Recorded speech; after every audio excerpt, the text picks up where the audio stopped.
Hey, Herrst, Alter, was ist das? Do you speak English? What is this? What is all this for? Oh, this is just for Schnitzel Giggles. Schnitzel Giggles! Welcome to Schnitzel Giggles, the podcast that stumbles upon the humor of cross-cultural confusion and life in Vienna, Austria, through the experiences of an Auslander and his Wiener.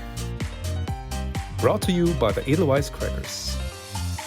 Disclaimer. This podcast is for the purpose of entertainment only and is not a replacement for therapy.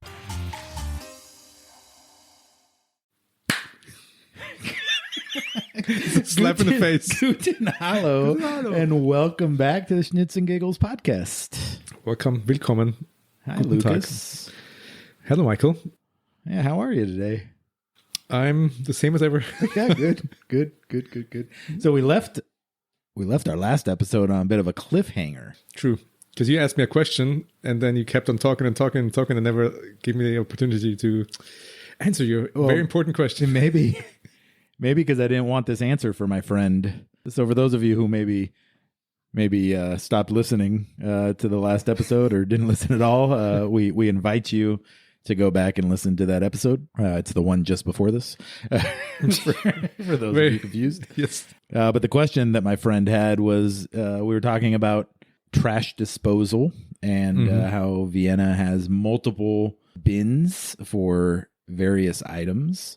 And so I asked, on behalf of a friend, of course, if there were any consequences to improperly disposing of certain items. Yeah. And we were left with a yes, I think, maybe or definite a maybe. Yeah, I remember it being a cliffhanger. I don't remember which cliff we were hanging off of, though. Yeah. So your friend is called Cliff. Is that what Whoa! I said too much. You said much, no. So are there consequences? Or I guess maybe we should, because we did get a little bit distracted with the Christmas tree conversation. But let's describe the different disposing bins that we have available to us as residents of Vienna. Right. There's that to be said because, first of all, you have to know what we're even talking about before you can know if you're doing it wrong. That's usually. No, I don't think that's ever really a requirement here in Austria. No. You don't have to know what you're doing wrong. No, but you can find in order to be doing it wrong. So I was just trying to figure out some of these things here to give you a more precise answer. So first of all, Vienna is really one of the leading cities when it comes to recycling, waste management, and all these related topics. Yeah, of course it is. Of course it is, yes. And that makes Vienna so livable, like we said in the last episode.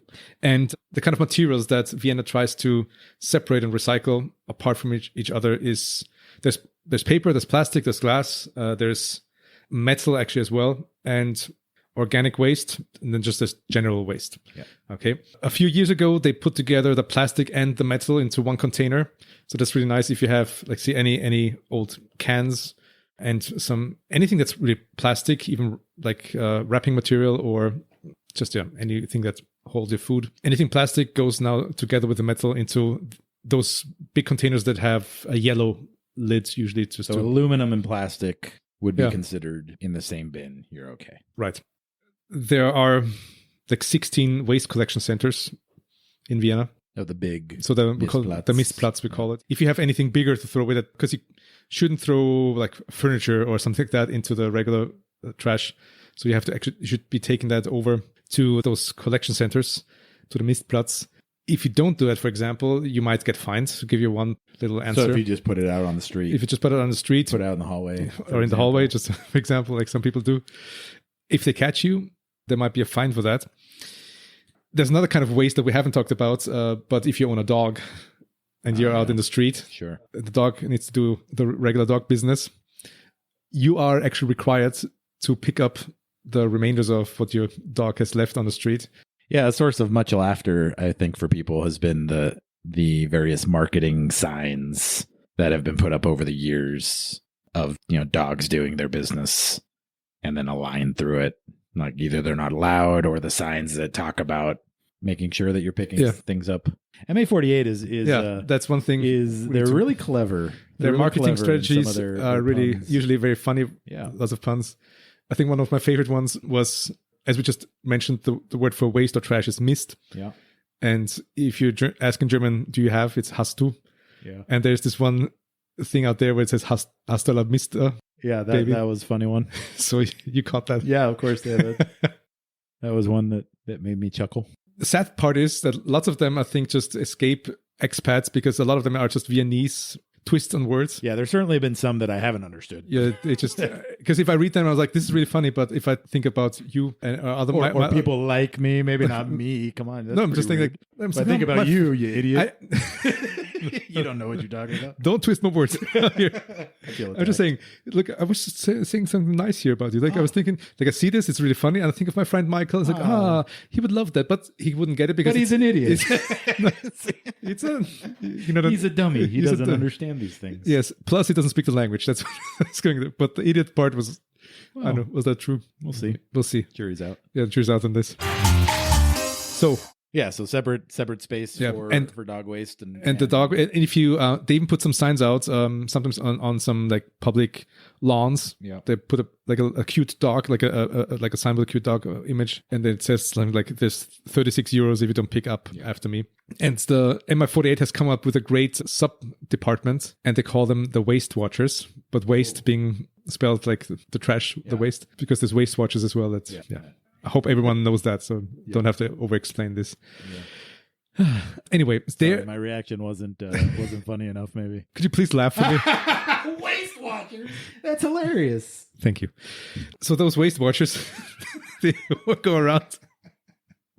They are sort of the MI48 police in that thing, and they don't carry any guns, but it seems they have some authority to find you, to jump out, write you a ticket. Yeah, they sit there and push.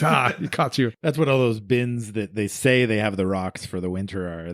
They actually have little cameras. Yeah, inside. then they jump out. There's a person sitting in there, watching for offenders. You just threw your chewing gum into the plastic thing. That's yeah. This is the problem with the socialist paradise, man. You get the secret police involved. Like, and things just fall apart. Yeah, you see people taking out the trash and they're all sweaty and like they're looking around and they're all concerned.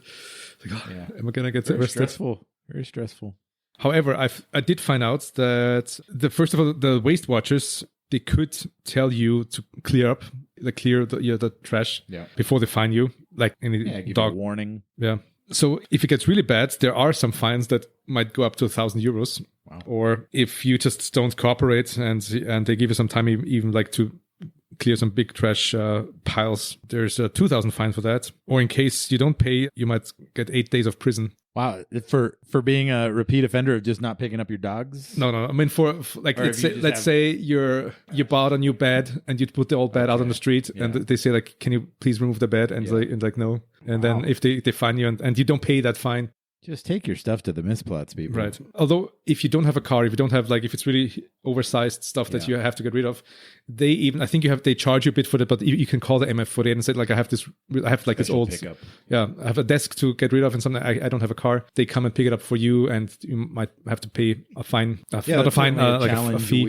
We have faced in the past where we've had a larger item that needs to go to the trash, and we have no way of getting it there. It'd be a pretty long walk. Yeah. I mean, the nearest Misplots isn't that far away from us, but it'd still be a long walk with the grocery cart. They're usually not that close. No. It's more the exception if you live close to one. I mean, looking at this from a practical side, sometimes, so I never got fined for anything, but sometimes you see people, they put out, like, say, an old chair and say gratis on it or something like it's for free for taking. I mean, legally, probably that is already like a violation of the law. So even if you say like it's free for taking, it's still it's a block in the street. You're like it's a fire hazard. It's whatever it is. Yes, but usually nothing happens. Usually stuff like that gets picked up pretty quickly, and then within a day it's gone. Yeah, and this is sort of like an unwritten rule that's in Vienna. Lots of people do that, and I've never encountered any problems with that. However, if someone has a bad day and they watch you and do this, you might get into a problem with the. I wonder if there's part-time waste watcher jobs available where you can just kind of like. Is that why all the old ladies are standing outside their or in their windows? And all the old guys sometimes too. Yeah. Just standing in their windows watching. Are they like waste watchers? They're part of the secret police. Are they just Austrian. They're just well, in a way. And that will be another full episode to talk about. There are lots of Austrians who kind of become self-declared waste watchers or self-declared police, men or women. Yeah. So Yeah, that is you kind might of a whole nother episode, isn't it? right. There's people just looking out the window and just looking for any kind of irregular behavior from other people. Sometimes they just watch. Sometimes they call the police. Sometimes they shout at you. A passive aggressive note. Sometimes they just give you a bad look, like a real strange look. Yeah. But that would be a whole That different is a episode. different episode. I think we have enough. One thing that most people wouldn't know, including Austrians, I think, concerning what trash goes where. Yeah. We talked about paper and cardboard. Yeah. And the paper one is a delicate one, since the rule of thumb is it's for clean paper. So the classic example is when you order pizza. Yeah. Yeah. And it usually has a cardboard box. Yeah. And you finish your pizza and you have a nice meal. What do you do with the box afterwards? If it only has a few spots, that like here and there, it goes into the paper trash. But if the box has been squeezed and parts of the cheese and some stuff is still on it and it's a little greasy, it's very greasy, then it's considered general waste. Sometimes you have to put the pizza box into this one or the other one. So that's something to... Yeah, that's kind of a... I mean, my friend will often decide whether or not to put his pizza boxes in the regular trash or paper trash solely on a whim, It's just random. He tells me it just... Whether or not my friend wants to walk all the way down to the corner where the paper bin is with a handful of cardboard, or just put it in the one in our Hof, or in his friend his Criminal Cliff's Criminal Cliff's in thing. Cliff's Hof, Or is it Criminal Michael? No, that was my friend. So Cliff, yeah. Yeah, because there is the added with some of these other bins. Not every building or Hof is going to have its own glass, plastic, aluminum bins. Like they're usually within the neighborhood somewhere where you go and have to drop them off. Which very, very fun, kind of satisfying thing is, and it's probably not the best way to dispose because it probably creates a lot of work for other. But like when you drop the glass bottle in and it shatters, is kind of a cool. When I was a kid, I always asked if I could do that. I usually wouldn't help a lot, but this time, that particular moment, that was the chore. That was my moment. It's like, can I throw a glass bottle in, mommy? And I would hit it like as hard as possible. Yeah, of course. Yeah. The opening's quite high. It's like, I mean, it's I don't know, it's a large bin. 1.5 meters, or it's more of a big box. It's like a box crate as container, opposed to like a normal trash bin. For those of you trying to picture this at home, it's like your shoulder level or something like that. That's probably average. Yeah. So throwing it in, I recall now that I'm talking about this. I think I was still so small as a kid that I think my mom picked me up with the ball in my hand, so I could actually throw it in and I just hit it, like smashed it as hard as I could into it, and it was just this great feeling as a kid when you try not to break things and smash it's the a glass. chance But here, this is to break something and not get in trouble. Exactly, it's a fun moment for you're doing something for the environment. It's fun, good childhood memories. Have your children realized this potential source of joy and delight? Well, they've watched me doing it, but so far they haven't done it themselves. You're unwilling to give that up? I don't want to give that up. This is my position now. No, son. I'll handle this. This is a man's job. Exactly. But Daddy, I want to throw the glass in. No. Wow, you need to let your kids live a little. Hey, the bag is getting kind of full of glass. I need to take them out. Can I take it down? Yeah. I'd like to help the family. Daddy, can you bring some more beer so we can actually have more glass? And there are other sources of glass bottles. By the way, most beer bottles go back to the store, as you probably know. Yeah, I was actually there's a refund. Bring that up because you start to realize that you could be buying beer bottles and they're worn on kind of the outside, because kind of like where they've rubbed up against each other or exactly or things over the years after the cleaning and refilling. There's some pretty old beer bottles out there. That are used again and again. So those regular beer bottles, because you get charged the recycling fee when you purchase. There's a redemption value that you could technically go back to the little machines and turn them in and get some money back. And by the way, I don't know if you knew that, starting in 2025, they have this refund system also applied to plastic bottles. Is that right? So in the future, if you buy a plastic bottle, you also pay some extra cents and you can return it. So just so you know, if you think you're paying a little more for the same drink you just bought a week ago, you might pay a little more, but they actually get the money back too. So they want to try to keep the plastic out of the system. Sure. Which might even reduce the amount of waste that goes into the plastic/metal containers. But just to wrap up the whole nonsense that we're talking about here, at least concerning the recycling engagement of Vienna, maybe one last comment about this topic is, the place Spittelau? Yeah. It's actually also a stop for the U-Bahn. Yeah, if for those of you who may not be able to picture it and have been in Vienna, it's the large Willy Wonka looking building. That's a very American description of It's also a wonderful work of architectural art.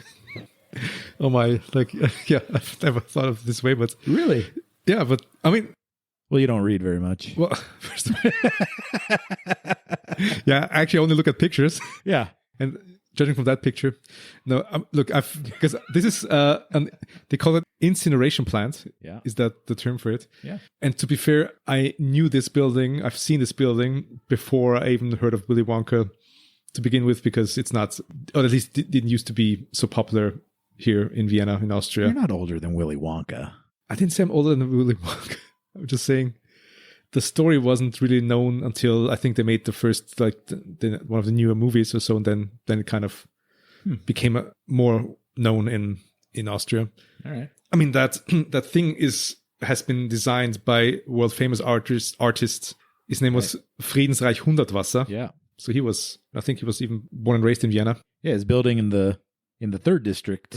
Right, is quite the tourist. That's one of the top 10 tourist spots. Yeah, the Hundertwasser house. It's on the tram on the way to one of the baseball fields, and so it's incredible the amount of people that get off at that stop. Yeah, that are going out to try to get a picture. Right, he was just this visionary artist, and he basically just built an apartment building. Yeah, that's it. Yeah, that's all it is. But the whole apartment building is a big work of art. Yeah. And he was just known for his asymmetrical and thinking out of the box kind of architecture. Yeah. So it looks a little wacky from first impression. And the incineration plant looks similar. Designed. Yes. Was it designed by him or kind of just decorated in his style? He was still alive. He planned it all. Okay. There's one funny detail that most people maybe don't know, even again, like Austrians. He used to wear this hat. It's more like a soft type of hat. Has a little bit. It's not like a baseball cap, but has a little bit of this a brim. A brim. And if you pass by the incineration plant at Spittelau, there's actually a huge hat on top of it, and that's sort of resembles the hat he was always wearing. So some people believe it's just his trademark thing, because he was known for wearing this hat all the time. So when any public appearances, he would be wearing this hat. But this whole construction and the design of this whole plant was not just an easy project for everyone involved, including him. And so at some point he got really frustrated. And in German, when you quit something, you just say, ich werf den Hut drauf, meaning I just throw my hat onto something, or just dropping my hat. You quit, you throw down this hat. So to some part, the people who were involved in finishing the work, some inside joke. It's a great story to tell. Yeah, I mean, they added it, just remembering him as an artist, and that he actually wanted to quit, and he threw his hat in. Yeah. You're saying as in English, you throw a hat in. I would say you throw in the towel. Yeah, throwing the towel. That's maybe similar. Yeah, same idea. So you would see a big towel if this was built in America. Be less impressive design wise. Yeah. I don't think I've noticed a hat on. I'll have to keep my eyes peeled. Keep your eyes peeled for it. Is it at the very top of the it's tower, on it's on it's not on the tower, it's on the roof part, on some side corner. All right. It looks like a UFO, some type of I'll have to I go by it fairly often. If you take the U6, you can actually see it from very close. There's the U-Bahn station, there's a train station right there. So it's a very important spot in the city. Very impressive architecture. Yeah, it is actually legitimately a landmark. I mean, you can see it from a lot of different spots in the city. And it has a kind of a reflective ball at the top of the tower, I guess you could say, that reflects sunlight at certain times of the day. And it's pretty noticeable. And they burn up all the waste there, and they create heat for heating apartments. Okay. That's one of the functions that it has. Yeah, it's one of those cool design elements that is very functional, but doesn't look like another incinerator maybe around the world that would be more of an eyesore. Yeah, exactly. And I'm that old that I still remember the way it looked before. Oh, really? and was just a really ugly plant. Okay. And it was just not a nice landmark because it was already a prominent spot in the city Sure, to begin yeah. with. So whenever you pass by, and there's lots of like routes by car or by train that you pass by there a lot. And that's what I've been saying again and again on this podcast and even off the podcast is how the Viennese people and the Austrian people, they look at something and they say, well, this is ugly. Let's make it more beautiful. And it's just not the function that's important, but also the way it looks. Yeah. And the Viennese probably won't rest until they feel like, okay, this is... It fits in. It fits in a little bit more. And of course, there's different tastes and there's styles and tastes change over time. And so you have different eras of beauty, which is maybe considered ugly later on or vice versa. First it's ugly, then it's beautiful. So there's lots of stories where the Viennese just rebelled against some stuff that was considered ugly at first. And they say, you can't build a house that looks like this right next to the other house and so on. That's part of Vienna lifestyle to have those kind of improvements. You can just have like a factory over there. The blending of functionality and beauty. Well said. Yeah. This episode is really for your friend Cliff, I think. That's right. Yeah. I mean, that is kind of how we started. We wanted to help Cliff avoid any negative ramifications of his inability to throw trash in the proper receptacle. Right. For your friend Criminal Cliff, I do have some more tips on maybe to make him aware of. Okay. Because everywhere in the world, every country has some weird laws. Sure. I enjoyed even the US of A. They have so many special laws. Yeah, there's laws on the books that had a purpose at one point, but now are kind of just nonsensical. Because it's outdated. Or sometimes you don't even know why. I mean, I found a law that's, I think, an Ohio law. Okay. Where it says it's illegal to make fish drunk. I mean, I would love to hear. Ohioans have a problem with drunk fish. Yeah, I'd love to hear the backstory to that. Yeah. Or there's another law. I don't know which state that's from, but it says you're not allowed to wear a fake beard to church because it might lead to some unnecessary hilarity. Yeah, I wonder if that was a real problem. Who would wear a fake beard to church? All these dudes, all these young kids who were passing themselves off as bearded men. It might have been addressed towards like the women. It could have been the women who were the beards. We don't know. I didn't even think it doesn't specify. Is it for men or for women or for? It's a general law. It seems. Wow. Yeah. That interesting. Yeah. There's lots of laws, like funny laws for like that happen between like the relationship of men and women in the States. Like a woman can cut her hair without the permission of the husband or stuff like that. Yeah, those are. I don't think we have those kind of laws, but I found one law that you might think is really Austrian, very specific, probably more applicable in the Alps than in Vienna. Okay. There's a law that was in place until the year 2001, so it's not there any longer because... No, let me back up. The law permitted you to do something which is now illegal. Oh. Okay, wow, that's a pretty important distinction that you're bringing up. It's a pretty important detail. But I think neither you or I will ever be in danger, or even the criminal Cliff won't be in danger of violating this law. Because up until the year 2001, it was legal to blow up a cow. Like have the cow explode. The reason behind it is that I think it was a law more specifically for Adelberg, which is the far west province in Austria. So if you're up in the mountains and a cow dies, it's lots of effort to get that dead cow back down to the valley. So what most of the farmers did, we just blow it up. Just blow it up. What? So that was the usual. Did they not have like knives in Vorarlberg and grills that they would? It sounds like an opportunity for a delightful barbecue. Yeah, I mean, I never talked to any of those people who did that. They said it's just far quicker, it's far less work, and you can't just leave a lot more fun and more fun too. Level, So I wonder how much the fun factor had to play in that as well, or if it was just all like, oh no, it's necessary because we need to do that. The Vorarlbergers have a little bit of fun out there. It's like a 500-year-old tradition to blow it up. So I don't think that's the case. At least, so they can't do that any longer. So they have to find other ways. But I mean, imagine you have a cow in like high altitude mountain and you need to take care of it. I would assume sometimes nature will take care of it too. Yeah, just wild leaving animals. The cow wasn't an option. Yeah, it's like I'm sure there's plenty of animals that die. But maybe they're afraid that more like it would draw in bears or wolves and they would look for more cows to be found there. I wonder if disease prevention was a part of it. Like maybe if these cows died with some sort of thing they didn't want the local. That makes even more sense because it would take weeks and weeks until. Yeah, meanwhile all the foxes and bears are eating this diseased cow, and that's But if it's close to, I know, some path that people walk by and a water source. A water source, yeah. So just to be clear, we can no longer blow up dead cows. No, unless clarifying for Cliff, unless you travel back to the pre-2001, the good old days. The good old days. Yes. Back in the 1900s. Back in the 1900s, yes. But here's another thing that is maybe more practical. You can get fined in Austria if you run out of gas on the highway.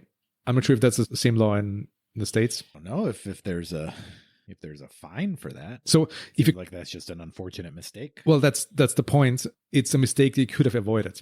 So if your car breaks down on the highway, of course you're in trouble, and then there's no you just need to get it off the street again, and the police might come and help you, but not fine you. But if you say, "Oh, my car just got stuck because it's running on empty," it is actually, you're potentially endangering the traffic on the highway. That's because fair, if someone has a real breakdown and your car is just blocking.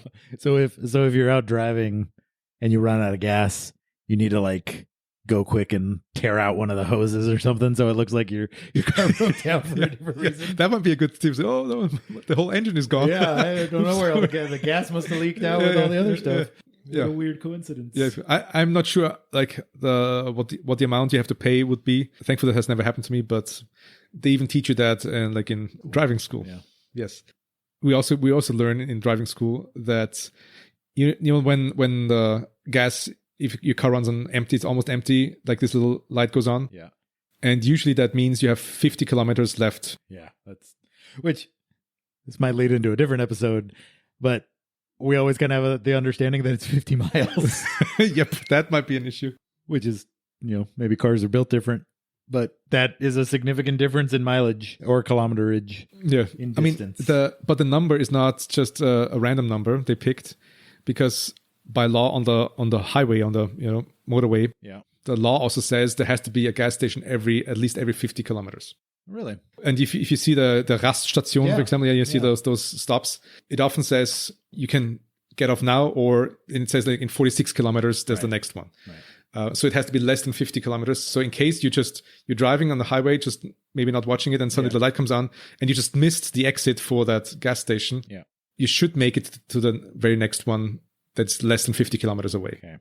But if you pass that one, well, then that's why you should have known better. Then the Austrian's going to be angry with you, and you're going to make the news, and you go to prison. Well, good thing I don't drive that much. And another thing, if you do drive a car in Vienna, especially, there's something called Hubverbot.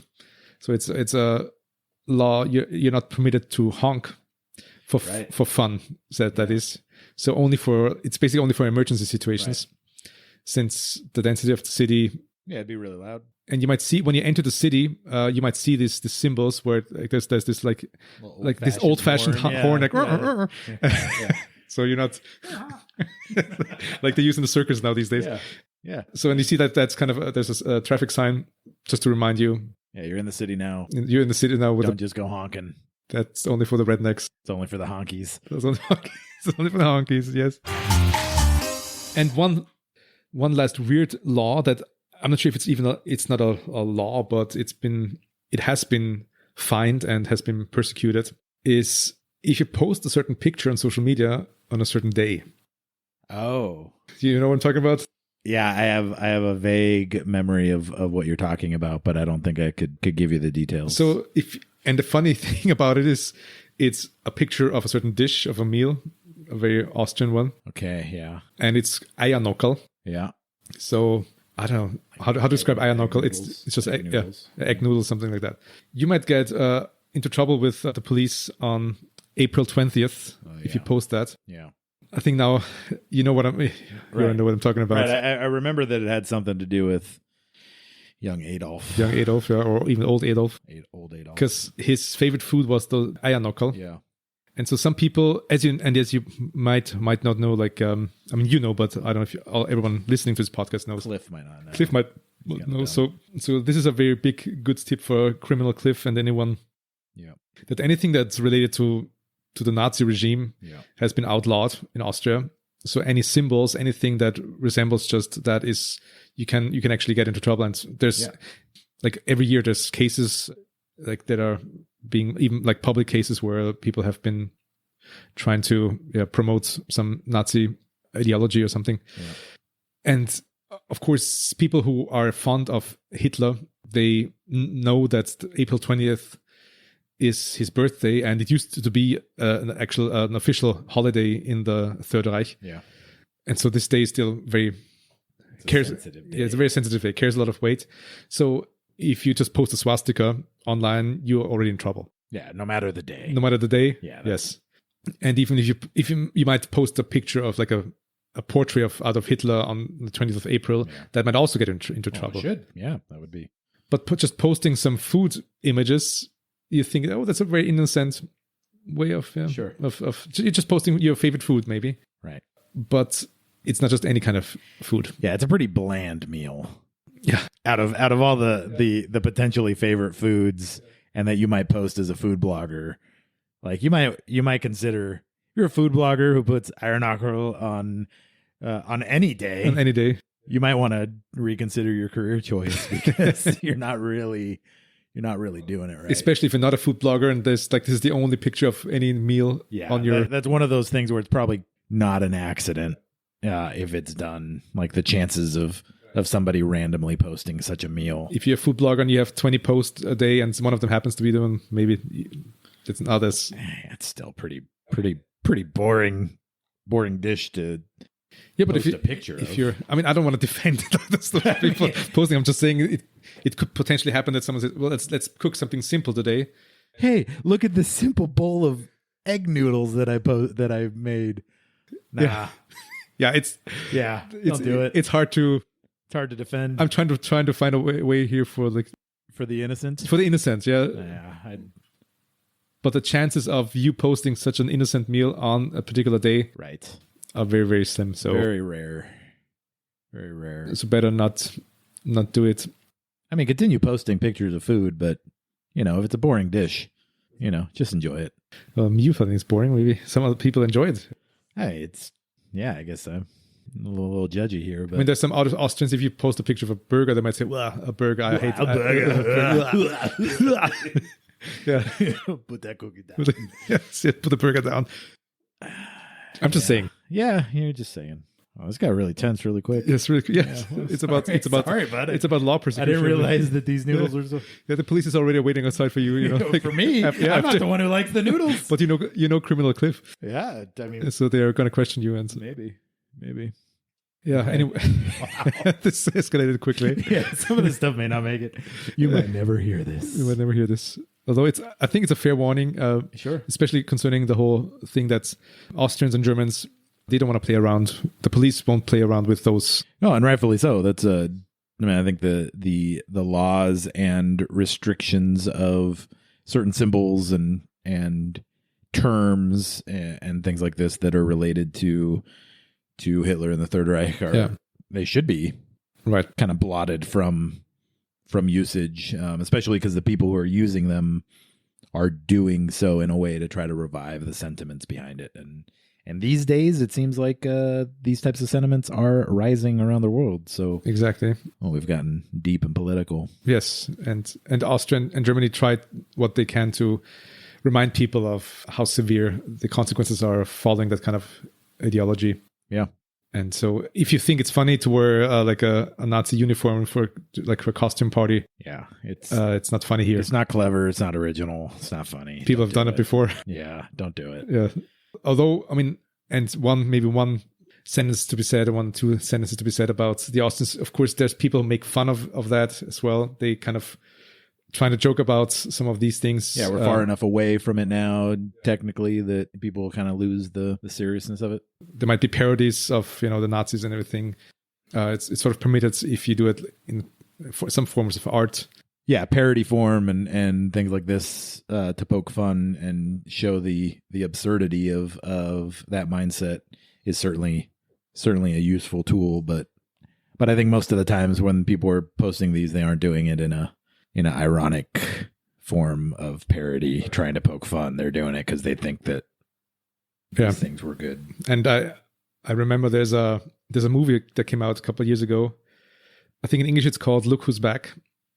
And in German it's something like Er ist zurück or something. I forgot I forgot the German title, but it's such a weird plot because it's a German movie playing in Berlin, and all of a sudden, where the Führer bunker used to be, suddenly like Adolf Hitler comes up, and he's like alive in modern day Berlin. Oh, geez. And it's like this comical way of they take him in, and he becomes like a celebrity again, but just because of who he is. Yeah. But he still has this kind of racist mindset and everything, and they kind of try to promote him and make him like use him as some figure. Yeah. But he still talks in all these those manners. So it's played by Germans, and they kind of make fun in some way of Hitler, but also at the same time, the movie kind of shows how Hitler's ideas still get attention and followers, even in the 21st century. So it's a very smart movie, I think. You can say that. It's funny in some sense, but not. It's not just too soon. Maybe it's not too soon. Well, yeah. For some, it might be too soon, but I think it's also a way for the Germans to deal with the whole to process this whole process, because it's a heavy weight on the shoulders of the Germans and the Austrians. This whole history, which we might get into another episode. I mean, I feel like we have discussed some of it in the past. It comes up again and again, of course. Yeah, unfortunately, it's the elephant in the room. Mm-hmm. Eating Christmas trees. That was the previous episode. Well, whatever. All right. So well, please check it out. Good bye. Yes. Have a happy and nice day. Good bye. Thanks for listening to this Schnitzel Giggles episode. Remember to follow and subscribe if you want more content like this from the Edelweisscrackers. Don't be shy about commenting or leaving feedback. Until next time. So long. Farewell. Good Wiedersehen. Bye-bye.